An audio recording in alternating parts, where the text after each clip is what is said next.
Yes, friend, like, barista pa rin ang iyong kasama, kachismisan, kakwentuhan at kaututang dila rin hanggang sa mga oras po na ito at nakatuto ka pa rin patuloy.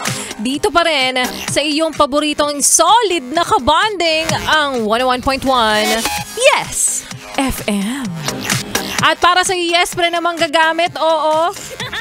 Yan na kagad, diretsuhan na tayo. Para sa iyo na may gustong ipa-shout out, may gustong paringgan, may gustong sabihin, sige na, i-message mo na ako sa aking Facebook fanpage na Laika Barista, LYKA-BARISTA. Again, may nagtanong na naman, Laika Barista, ikaw ba talaga to? Again, uulitin ko, wala po tayong pambayad ng assistant. Kami po mismo ang nagre-reply sa inyo, no? Siguro iniisip nung ilan, sa sobrang busy mo talaga nakakapag... Opo! Ganon kami ka-passionate. Wow! Ako po mismo ang nakakabasa ng mga messages nyo, yes, friend. Oo. Kaya para sa iyo, sige na, i-message mo na ako. Iparinggan na natin yung katabi mo. Kung hindi mo siya masabihan o hindi mo madiretso sa kanyang pagmumukha na usog ka naman ng konti, parehas lang naman tayo ng binayaran dito. Mga ganon, no? So, iisa-isahin ko mamaya yung mga pabate. Pero ngayon, balikan muna natin ang kwento ng ating Laika Barista Moments kanina na pinamagatang Mahal Kong Ako. Ayan.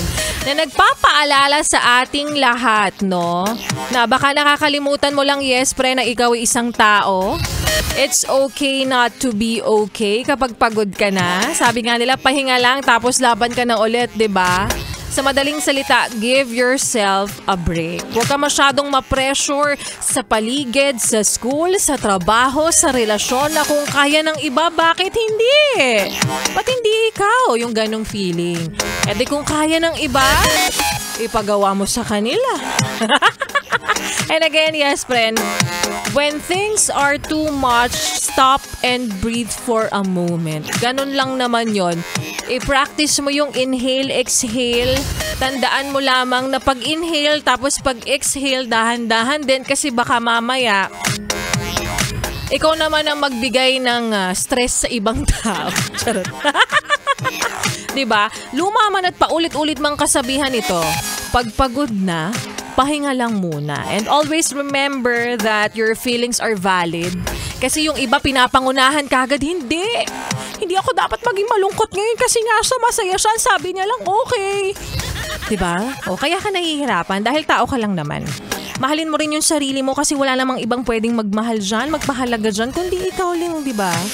O, ikaw lang talaga kasi wala ka namang jowa. Charot lang. Kopya. Kopyang kopya.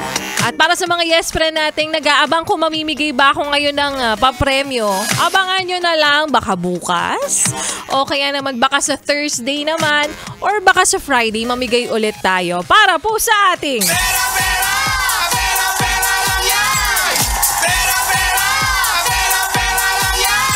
again, para sa mga bagong kakapakinig pa lamang po sa Yes FM. At ano yung pera-pera lang na yan? Yes, friend. 500 pesos mo ang pinamimigay namin dyan. Hindi lang isa, hindi lang dalawa, hindi lang rin tatlo, kundi 4 na beses kada araw kung mamigay kami ng 500 pesos each sa iyo, yes, friend. So, pakinggan mo lang yung mga programa ng DJs ng 101.1 Yes FM. Simula po umaga yan hanggang gabi kay B-Boy Bibo sa kung paanong paraan mo pwede makuha ang tumataginting na 500 pesos. Again, uulitin ko sa inyo, walang ka-extrasan yan. Hindi po kami scammer. Wala kang kailangang i-click na link. Oo. 500 pesos po talaga ang pinamimigay namin at baka sinasabi mo, ang generous nyo naman. Yes, of course. I know. Kasi nga, syempre, ginawa nyo kaming pangalawa. Thank you so much again. Pangalawa kami sa puso nyo. Pero sa susunod, sana mauna na kami. Ayan, isa-isahin na natin yung mga yes friend nating nagpapabati ngayon, nagme-message. Kanina pa talaga, oo. Namumutok na yung inbox ko sa sobra talaga nag-message, oh. Si Aika Kundangan Montes, sabi niya rito, ang bilis naman. Ang aga naman niyang mambola. Agad-agad sabi niya, hi Miss Laika, barista na maganda. Yun lang. Yun lang yung sinabi talaga niya. And happy listening kay Pao Rosales, kay Arian Feliciano, At kay Yes Friend June Ireneo Pabalan Maglalang, hi Idol, lagi kami nakikinig. From Mabalacat City, Pampanga. Oy, happy listening po sa mga Kapampangan at syukaren king babo, king lalam ning tete. Charot. And Alfred Marcelino, happy Tuesday afternoon yan. Solid listener din talaga natin to. Si Jesus Abraham, of course, si Dwight Celoza. Celoso ka ba? Good day mga solid yes friend. Shout out naman po kami na bago ko pong driver, si Agosto Matining at ang BCC Transport Services. Salamat po araw-araw sa pag-shout out. Renante Amber, hello po Miss Laika, maayong hapon sa'yo. Si Lex Soriano, sabi niya rito. Seriano pala. Hi, listening to 101.1 Yes FM. Pa-shout out po sa aking subject teachers na si Ma'am Pao, Ma'am Hazel at Ma'am Ali. Hope to see you again in person on the month of May.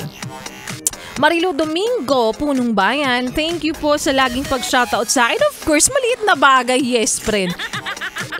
Iisa lang naman yung lagi kong sinasabi. Magpa-shoutout kayo libre para pag lumagpas tayo ng 300 characters, i-gcash nyo na yan. Michael Buela Malyari, good day din sa'yo. And kay Alice Lam Adina, anong oras daw ang programa ko? Ay, mukhang mamaya pa. Abad Elinita, happy listening din sa'yo. Si Anjay NJ. Sa uli din po. And maraming salamat sa pag-shoutout. Natuwa daw ang kanyang mga sirs. Anyways. Ayan, ang pangit na apelido mo. Ang pangit na hindi ko mabanggit rather.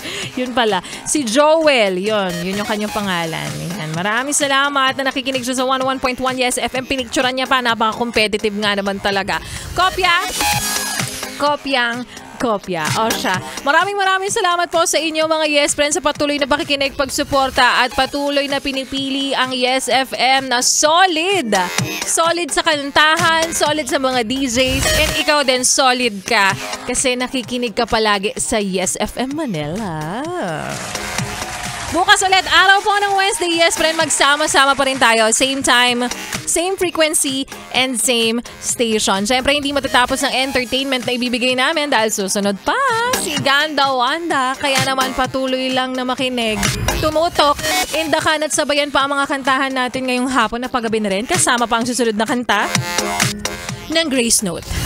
Apektado, dito pa rin sa 101.1 Yes FM.